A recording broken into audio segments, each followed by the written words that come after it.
Wynecken sounds like quite a man. What impact did his writing about the challenge of Germans in America have back in the old country? Well, David, we've already seen that the initial impact was that it pulled Wynecken back to Germany for a few years. And in fact, he spent some time lecturing throughout Germany, as I've already mentioned.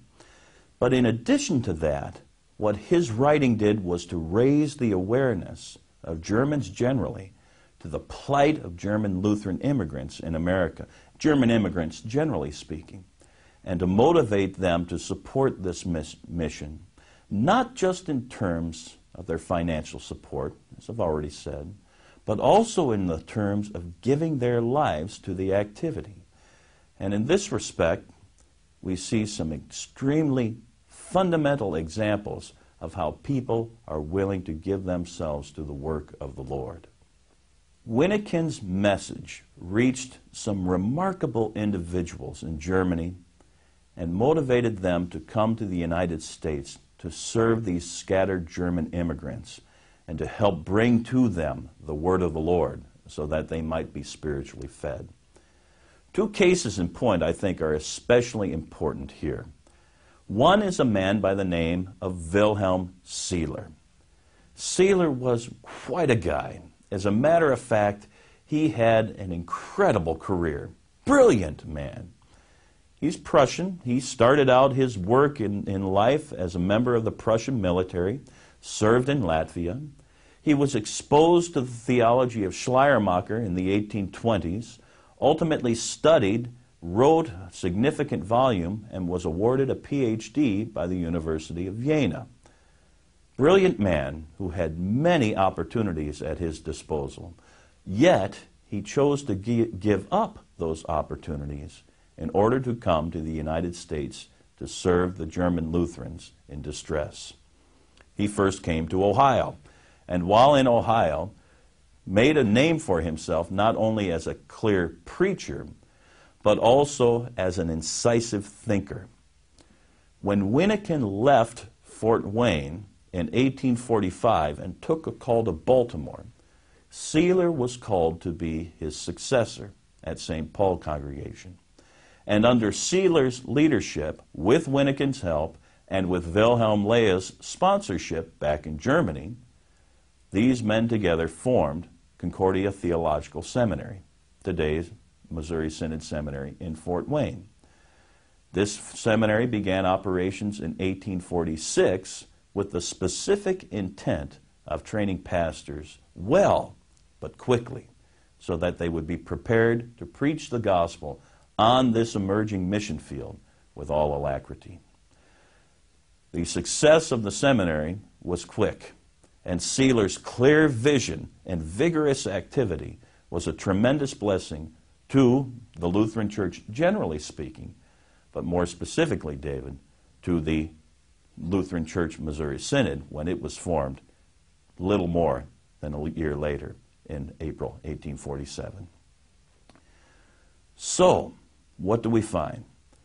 The purpose for the formation of the seminary is the realization that while the German churches may support the mission in America, they are not the ones who ultimately are responsible for the mission. God had given that task to Americans. Americans, certainly, who were German as well, but who were on site and had the responsibility to take the gospel out into the world, hence the formation of the seminary. Seeler was joined on the faculty in 1850 by another remarkable individual, a man named August Kramer. Kramer first came to the United States in 1845, again as a missionary, and again a remarkable man. Early in life was training for the ministry, studying at university. He got himself into some significant trouble, tried to overthrow the government, spent several years in jail, and ultimately realized that because the German church was so closely related to the state, that perhaps because of his political activity, he would not be able to be a pastor in the German church. As a result, he studied languages, philology. He was one of these men who could learn any language quickly and well.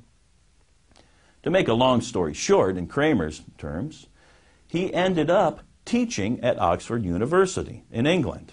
Brilliant man, but gave all of it up because he had become aware of a plea, this time by Wilhelm Leah.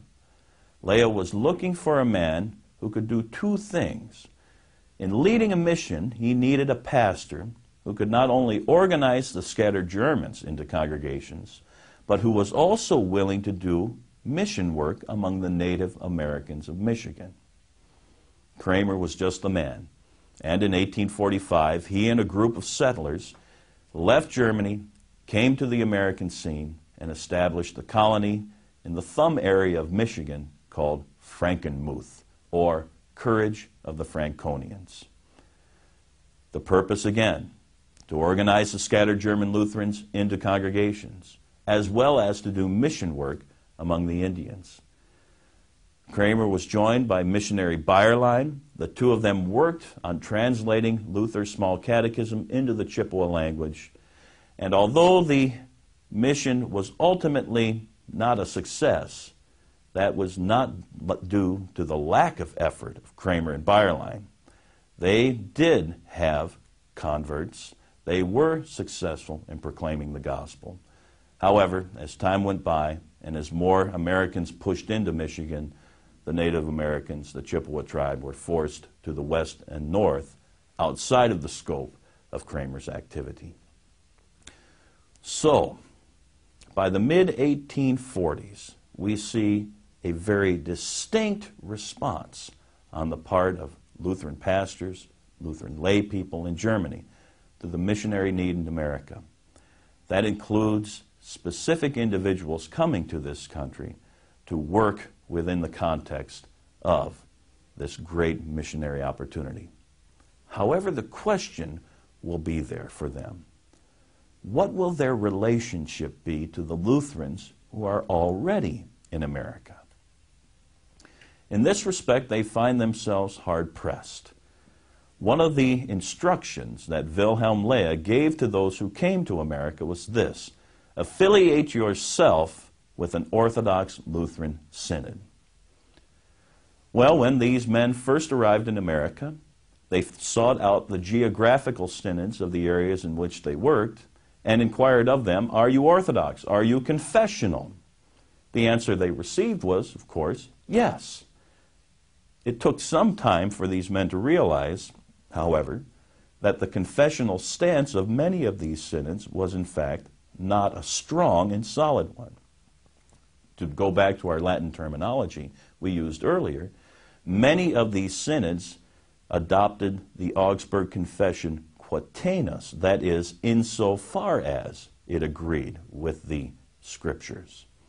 Now the question, of course, was, what does that mean? What does it mean, insofar as? And the answers were varied, as we've seen in the case of American Lutheranism, Samuel Schmucker, Benjamin Kurtz. These men, however, wanted to subscribe to the Lutheran confessions in their entirety, quia, that is, because they agree with Scripture. And in all of these men's cases, these led to splits between them and the synods of which they had been a part. With Wynecken, he was compelled to leave the Synod of the West because of its weak confessional stance. Sealer left the Ohio Synod. Kramer left the Michigan Synod. All of them became independent, if you will. But they realized that this was not a good thing, and they became increasingly hopeful that they might affiliate themselves with other like-minded Lutherans. As the 1840s progressed, that possibility came to the forefront as these men became aware of another group of Lutherans, these Lutherans being of Saxon origin, who were vigorously at work in St. Louis and Perry County, Missouri.